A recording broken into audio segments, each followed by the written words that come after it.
আজি জমিদাৰী চুকত এটা বৰ শোকাবহ ঘটনা হৈছে।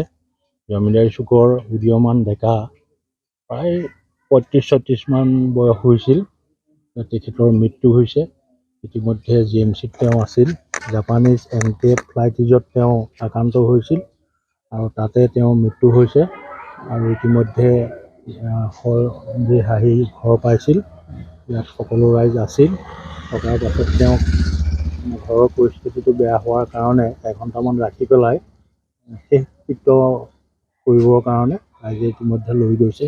লগতে মই স্বাস্থ্য বিভাগক এইটোৱে আহ্বান জনাওঁ যে যিহেতু এটা এনকেফেলাইটিছৰ হৈছে, গতিকে গোটাই অঞ্চলটোতে ধোঁৱা বা তেনেকুৱা অন্য কিবা যদি ব্যৱস্থা আছে সেইখিনি কৰিবৰ কাৰণে স্বাস্থ্য বিভাগৰ শীৰ্ষ বিষয়াৰ লগতে চৰকাৰকো মই আহ্বান জনাইছোঁ যে বাকীখিনি মানুহকো ৰক্ষা কৰিবৰ কাৰণে তেখেতসকলে যেন পদক্ষেপ গ্ৰহণ কৰে।